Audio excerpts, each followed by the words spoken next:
Hi guys, welcome back to my YouTube channel. I haven't been here in a while. I haven't said that. I feel rusty saying hi guys. I don't know if it's loud enough, welcoming enough, warm enough, chirpy enough, but hi guys, welcome back to my YouTube channel. I am Kabelo Shoko. I am a pharmacist. I am your pharmacist, and on today's episode of WELLWISE Wednesday, we are going to be talking about I think I'm back. I think I knocked that intro out of the park, but today is different. I am gonna be, am I nervous? I don't know if it's because I'm rusty, I haven't done this in a while, or because I'm about to go into uncharted territory for me.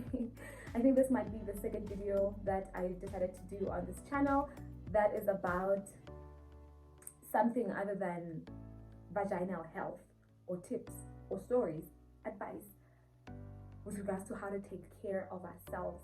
But I realized that, you know what, I am for holistic wellness. I cannot, in good faith, decide that I'm gonna be teaching or educating and advocating for women's health and keep it about just vaginas.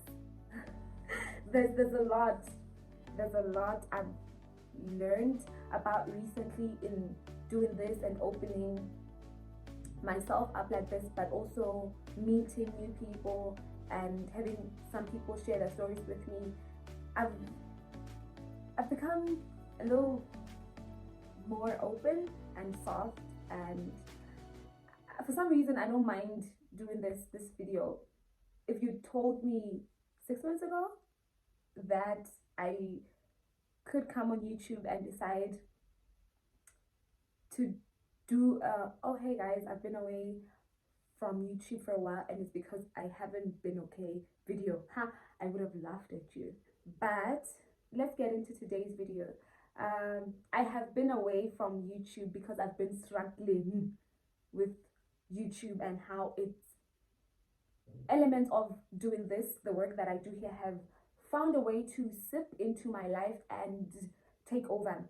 And I'm gonna explain why. Okay, maybe this is a mental health check-in one, but two, it's a video about how I've struggled as a YouTuber, as a small YouTuber in Lesotho. I think these struggles are probably not unique to me, but I thought maybe it might help someone. Maybe somebody else has left YouTube because of the things that almost made me leave YouTube.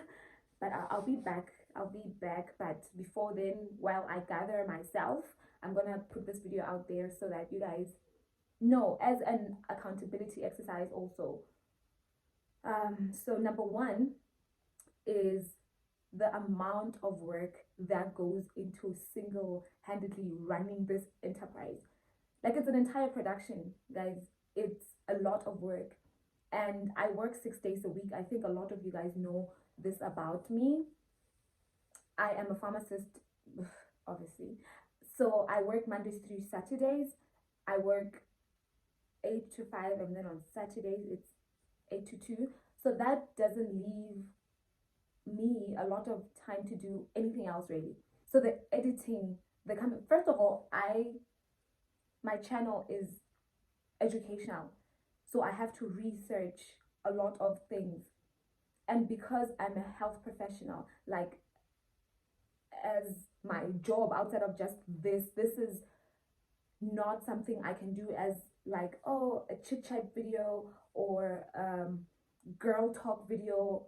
It's just things I read from Wikipedia, or sometimes I do share experiences and personal stories, but a lot of the information I share on here has to be informed, has to be verified, has to be scientifically accurate.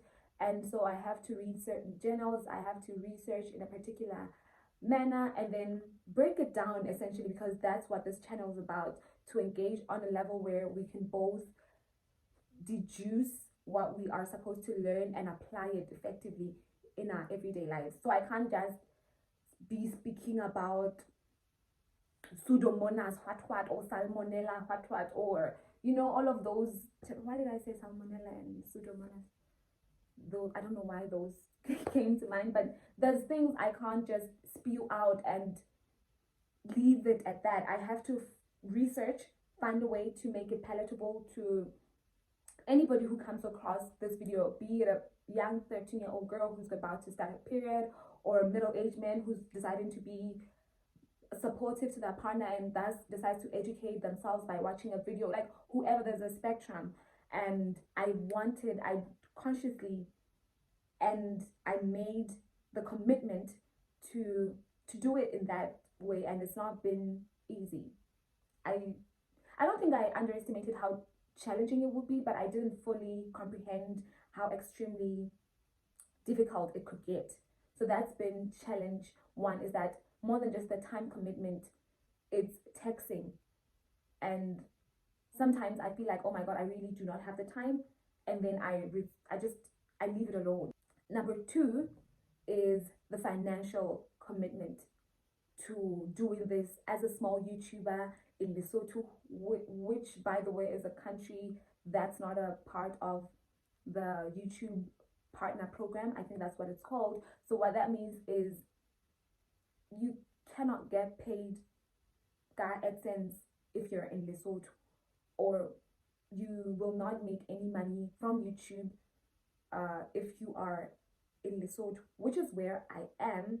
And I came into this, I think maybe I might have been naive in saying, oh, I'm not doing it for the money or the followers or whatever, which is true, but I just legitimately, I thought, because when you watch all of those videos, just start, all you need is your phone. I did it that way. I just decided I'm gonna start, and I did. But as you learn about things, as you watch your videos and you realize, oh my god, the sound is off, or I'm not happy with the lighting, or you are editing and you realize, you know what, if I had a camera, this would probably have been a better shot, or whatever. There's things as you grow as a creator that you learn, and you feel like, oh my god, I really, really, really want to invest in better sound. For me personally, what I struggled with is figuring out what a fair investment is, given that I will not be making any return, not financially anyway, on that investment. So if I'm deciding I want to buy a new camera, for example, the camera and the gear and accessories will not cost me anything less than 10,000. Would I want to spend that much money that way? It's fine to say you're not doing it for the financial benefits. It's fine to say, oh, I'm not in it for the money. I don't think this is its own reward. But how much money are you prepared to spend on it? I hadn't thought about it that way. I just knew that I was not looking to make any money, and I still am not. I'm not fussing. I'm not worrying. But the downside then becomes, you're not making any money off of YouTube, but you need to invest money into the quality of the content you put out there. Even now, I've had problems with my phone. Those of you who follow me on Instagram will know that I've had really, really serious problems with this phone. Or if you're not following me on Instagram, please go follow me on Instagram and all of my socials. I share similar content, WELLWISE content on there too. But now I have to upgrade my phone, and being a YouTube creator now factors into the decision-making process. Because if it was a year ago, I just knew I wanted a phone that, for example, could take nice pictures. But now storage is an issue. Camera quality is a real issue. It's not that I just want to take pictures to document memories. Now it's, I need to take good quality pictures and good quality videos, because now I'm a content creator.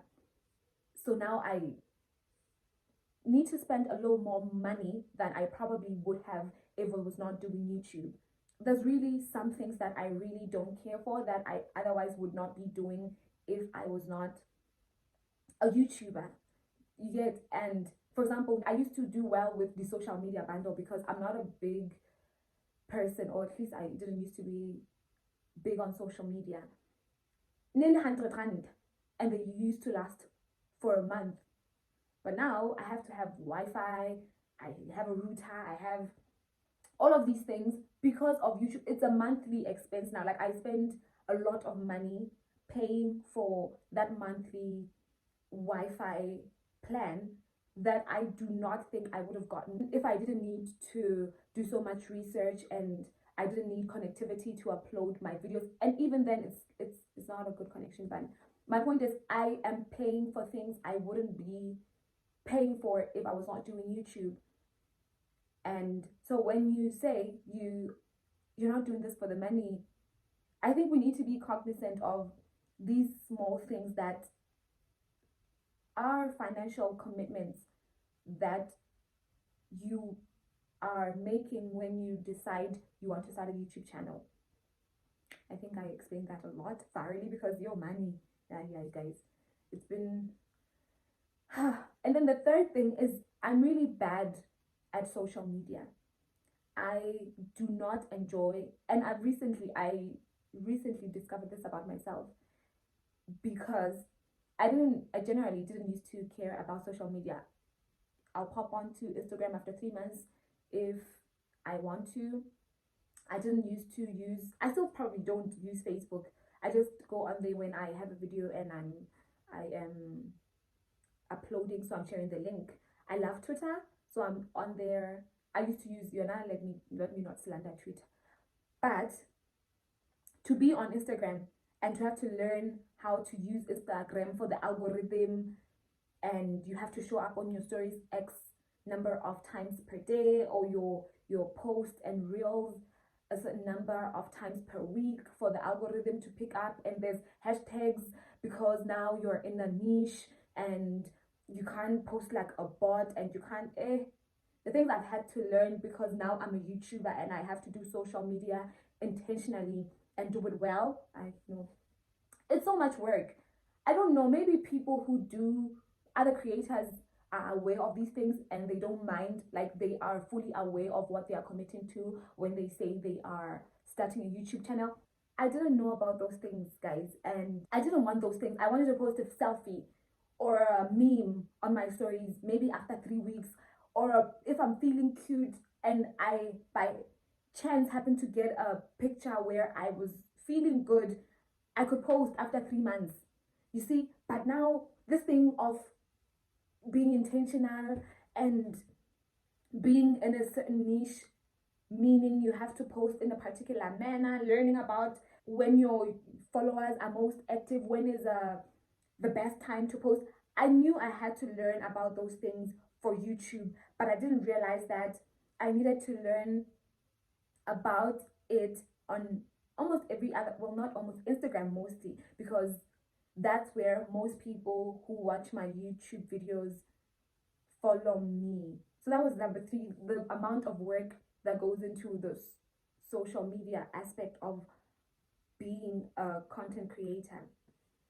And the thing about it is, all jokes aside, now I'm not, it's not, but when you have a community, I sincerely feel like this is a community, and when you have people who support you and people who you've become accountable to, in a manner of speaking, because if I say I'm posting videos every Wednesday, more than just it being about growing my YouTube channel, it's also something my people have gotten accustomed to. So they will ask me, and I don't mind. I like that I'm accountable to some of those people, and emphasis on some, to some of those people, and those people support me, and those people are rooting for me. So when I disappear, it sometimes feels like you are letting people down. And I realize, like, I don't live my life that way. And by that way, I mean, I just generally don't, it's not about pleasing people. But if we're being honest, even though there's the downside of, oh my God, it's a lot of work, I understand the importance of it. And I've struggled with it because I'm not particularly good at managing my social media. So it's, again, very difficult and somewhat disheartening when you are, because there's for those of you who really follow me, you know that I also have another page that's completely dedicated to WellWise. And I know about the importance of needing to grow that page.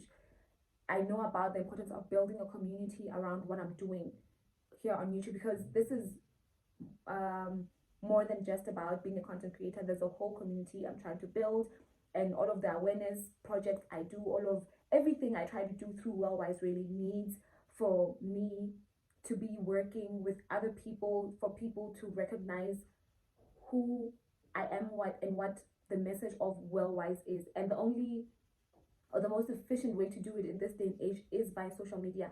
So I didn't decide. When you learn that you are not particularly great at it, and how much work it truly is to grow a page from zero to having meaningful engagement and comments and doing meaningful work that reaches the people it's intended to help, it was not an easy thing to do. And I ended up abandoning the WellWise Instagram page because I knew I needed to do something differently, and I was learning about how to do that thing differently. But the amount of work it was going to take, I didn't have the capacity for. So I left it temporarily. I'll be back. Even on YouTube, I'll be back. So, but I neglected all of that part of being a YouTuber. I left the WellWise Instagram page. So that is another thing that I really struggled with, is how to successfully navigate the social media aspect of being a content creator. And then the fourth thing, I think I've been in here for a while, I don't even remember if this is the fourth or the third, but the next struggle I've had is how being a content creator.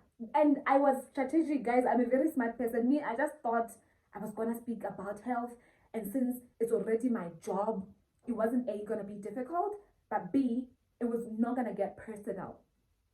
I'm just gonna share that don't douche, don't use scented sanitary products. I'm just gonna, you see, but the beauty of doing what I do is that I really met people who are rooting for me. I've met people who are positively influenced by some of the things because they'll ask questions and we'll engage, and somebody will say, "Oh my God, thank you, this was so helpful." And I don't just mean my 5 friends and my 2 sisters. There's people really who, and it was a surprise to me because it was not somebody but they said thank you, and I was like, oh. So that has led to me being somewhat more open. And I mean, for people also who really follow me on my socials and have watched the videos I do, you know that I used to do it differently. Like I tried to keep my personality out of it so much because it was science, it's health, and it's my job. But now, meeting those people who are like, "Oh my God, we watch your channel and thank you," and I'm like, "Oh, now we're friends. Like, you're my sisters now." And I'm just chirpy. I don't know. I think I've evolved, and it's not been a lot of time, but I feel like realizing that this is more than just my job. This is something somewhat of, and I say this, we are a family. So I'm just a little relaxed. And that has translated to how I show up on here, but also on Instagram. I mean, it's not a bad thing, but now people know me. And by people, I mean the people who follow me on my socials have gotten a glimpse of my personality, and this is gold. This is things I reserve for my people. But now I feel like, oh, these are my people. So now I'm more comfortable and I make jokes and I'm a different person. I've just become really open. And even on Instagram, I will hop on there and record myself speaking. I've become comfortable doing that on social media. And social media for me previously used to be a place where you do your thing, I do my thing, we don't engage, I don't post stories or I don't ask questions. now I just will ask for people's opinions and have them comment. I comment on people, like I DM people. Like if I see you, because now we're a family. If I see you and it's your birthday, I'll say happy birthday. I'll either say there, even if it's on your story, I'll DM you and I'll say, oh, happy birthday, to people I don't know, strangers on the internet. But now I've become open. But then that's also the energy I'm receiving, and people are DMing me about more than just vaginal health. And it's not a bad thing, and it's beautiful energy, but I didn't know it was part of the package. I get a bit cool, but like in the backgrounds of social media, like scroll, watch stories, but now I'm posting and people are engaging, and I'm like, oh, okay. And it's new, and I didn't anticipate, and sometimes it gives me social anxiety. Like, I remember this one time I think I'd uploaded something on Instagram, so I didn't know that when people repost and they don't tag you or something, and they don't mention you in their stories, sometimes you don't see it if it's not one of the people whose stories you are gonna watch anyway. So I realized that I was going through the insights, and I realized that about 15 people shared my story, my post rather, and I'd only said thank you to the 3 people I saw.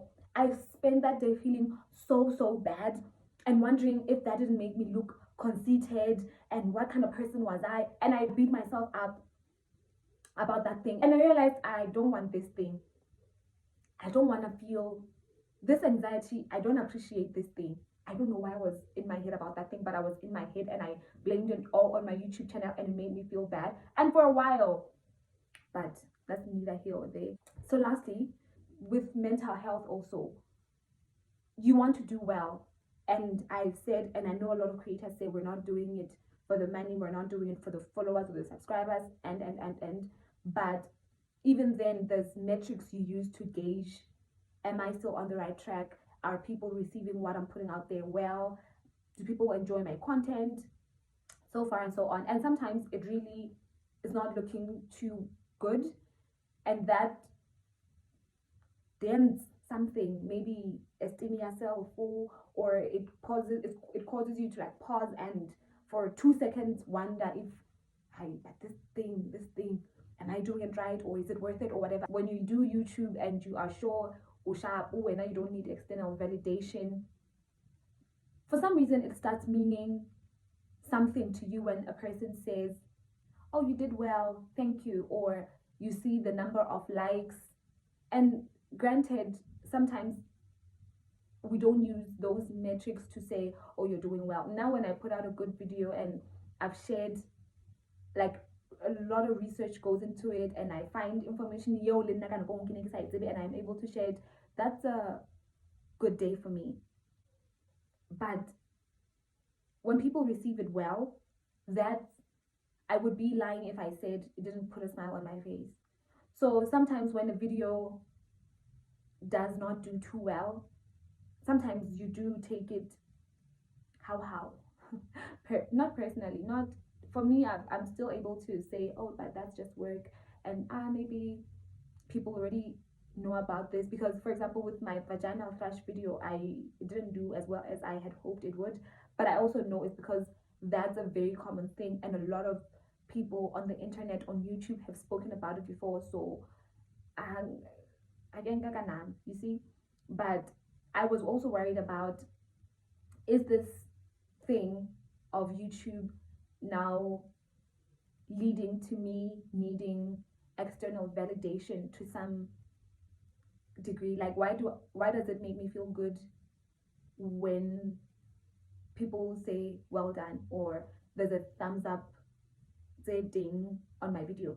And I was worried, would it affect me negatively if for some reason people, if maybe I did something wrong, or I said something factually or scientifically inaccurate, and people came for me, you see, what am I going to do? How am I going to feel? How am I going to pick myself back up? Because now I've put myself out there, and my work and what would I do? So that's another thing that I was questioning, to say, but this thing of putting yourself out there and feeling validated sometimes by the support and the positive comments, what if it turned into negative energy someday? What would I do? And I sat with that, and I still haven't figured it out. I still haven't figured that part out. But yeah, it's about some people, some of the bigger YouTubers I watch have spoken about how people say mean things and stuff, and you know.